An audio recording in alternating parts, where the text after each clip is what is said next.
तो जैसा कि आप देख रहे हैं हमारे पास यहाँ पर एक टेबल है जिसमें कुछ आइटम्स हैं, उनकी क्वांटिटी है और उनका प्राइस है। अगर हमें बिल बनाना हो या इनवॉइस बनानी हो तो हमें क्वांटिटी में प्राइस को मल्टीप्लाई करना होगा यानी गुणा करना होगा और उसके बाद उन सबका सम निकालना होगा। ये आप कुछ इस तरीके से करते होंगे, आप लगाते होंगे बराबर का निशान, क्वांटिटी को लेते होंगे, फिर गुणा का निशान लगाते होंगे, उसके बाद प्राइस को लेते होंगे।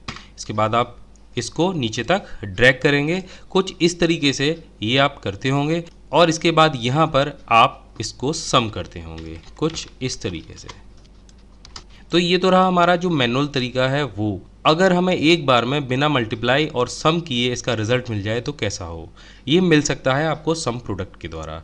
यहाँ पर हम इस सेल में सम प्रोडक्ट फॉर्मूले को लगाएंगे और ये बहुत ही आसान फॉर्मूला है। आपको लगाना है यहाँ पर बराबर का निशान, टाइप करना है सम प्रोडक्ट। तो आप देखेंगे यहाँ पर सम प्रोडक्ट आ गया। आप टैब की को प्रेस कीजिए। यहाँ पर जैसे ही आप टैब की प्रेस करेंगे यहाँ पर एरे 1, एरे 2, एरे 3 ये कुछ ऐसे करके आपसे मांगेगा। तो ये जो एरे 1 और एरे 2 क्या है ये मैं आपको बता देता हूँ। यहाँ पर जो पहली वाली रेंज है वो एरे 1 है और जो दूसरी रेंज है प्राइस की वो एरे 2 है। तो एरे 1 में आप जो क्वांटिटी है उसको सेलेक्ट कर लीजिए, एक कॉमा लगाइए और एरे 2 के लिए आप प्राइस को सेलेक्ट कर लीजिए। तो इस तरीके से आपको ये दोनों रेंज यहाँ पर दिखाई दी जाएंगी। ब्रैकेट को बंद कीजिए और एंटर कर दीजिए। तो आप देखेंगे केवल एक ही बार में इस सम प्रोडक्ट फॉर्मूले ने क्वांटिटी के साथ में आपके प्राइस वाले सेल को गुणा किया और आपको नीचे यहाँ पर लाकर सम दे दिया। तो ये बहुत ही इजी फॉर्मूला है। आपको कितनी भी बड़ी टेबल हो आप उसमें बड़े आराम से इसको लगा सकते हैं और अपनी इनवॉइस बहुत आराम से बना सकते हैं। तो जैसा कि आप यहाँ पर देख रहे हैं हमारे पास एक आइटम नेम, क्वांटिटी और प्राइस वाली लिस्ट है। और जिन लोगों को नहीं पता है कि सम प्रोडक्ट कैसे काम करता है तो मैं बता देता हूँ फिर से। यहाँ पर आप जो देख रहे हैं क्वांटिटी और प्राइस, अगर आप इसका नीचे टोटल निकालेंगे तो आप क्या करेंगे कि आप क्वांटिटी को प्राइस से मल्टीप्लाई करेंगे कुछ इस तरीके से और इसके बाद इस पूरी लिस्ट को नीचे ड्रैग करेंगे और यहाँ पर इसके बाद इसका सम निकालेंगे। तो ये कुछ इस तरीके से आएगा। लेकिन सम प्रोडक्ट क्या करता है, एक ही बार में आपकी क्वांटिटी और प्राइस को मल्टीप्लाई कर देता है एक ही सेल में और आपको इतना सारा काम करने की ज़रूरत नहीं होती है। तो सम प्रोडक्ट भी मैं आपको लगा के दिखा देता हूँ।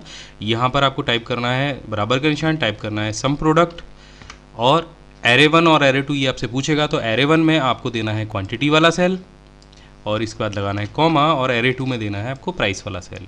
तो ये अपने आप सभी रॉ की प्राइस और क्वांटिटी को मल्टीप्लाई करेगा और आपको नीचे एक बार में ही कुछ इस तरीके से रिजल्ट दे देगा। लेकिन अगर हमें हर एक आइटम वाइज अलग अलग डिटेल पता करनी हो तो भी हम इस फॉर्मूले से पता कर सकते हैं। तो ये मैं यहाँ से हटा देता हूँ और अलग अलग आइटम वाइज हम यहाँ पर डिटेल पता करते हैं। तो उसके लिए हमें सिंपल यहाँ पर दोबारा से लगाना होगा सम प्रोडक्ट फॉर्मूले को। तो यहाँ पर हम सम प्रोडक्ट लगा देते हैं, टैब दबाते हैं। अब यहाँ पे हम देखिए थोड़ा सा अलग तरीके से काम करेंगे। एरे 1 के लिए हम एलईडी मॉनिटर को अलग से सेलेक्ट कैसे करेंगे ये मेन चीज़ है। तो यहाँ पर आप पहले एक ब्रैकेट लगाएंगे। तो यहाँ पर आप देखेंगे 2 ब्रैकेट हो गए। अब इस ब्रैकेट के लिए आप एरे 1 जो है उसके लिए आप सेलेक्ट करेंगे आइटम नेम को।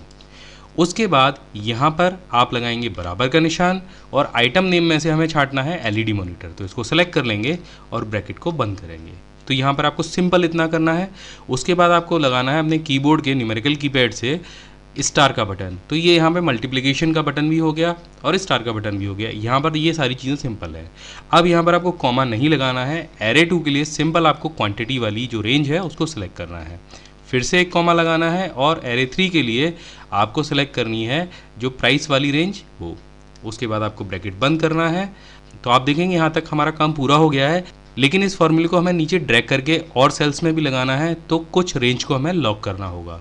तो मैं आपको बता देता हूँ कौन कौन सी रेंज आपको लॉक करनी है। ये जो रेंज है ये आपको लॉक करनी है। तो आप इस रेंज को सेलेक्ट कर लीजिए और F4 दबाइए, ये रेंज लॉक हो जाएगी। उसके बाद ये रेंज भी आपको लॉक करनी है और उसके बाद ये रेंज भी आपको लॉक करनी है। हमने ये जो F2 कॉलम सेलेक्ट किया था इसे लॉक इसलिए नहीं किया है क्योंकि ये जो फार्मूला है ये इसमें ड्रैग करके नीचे तक जाएगा। अब बस सिंपल आपको एंटर कर देना है। तो इस लिस्ट में जितने भी एलईडी मॉनिटर्स हैं उनके प्राइस यहाँ पर मल्टीप्लाई होकर आ गए हैं। अब बस सिंपल आपको ये फार्मूला नीचे ड्रैग करके ले जाना है। तो आप देखेंगे इस लिस्ट में जहाँ जहाँ कीबोर्ड होंगे उनके प्राइस यहाँ पर आ गए हैं। इसी तरीके से माउस के, पेन ड्राइव के, हार्ड डिस्क के अलग अलग आइटम्स के अलग अलग प्राइस यहाँ पर आ गए हैं। तो ये करने के लिए आप काफ़ी सारे फॉर्मूलेज का इस्तेमाल करते होंगे लेकिन सम प्रोडक्ट से आप इसे बड़ी आसानी से कर सकते हैं।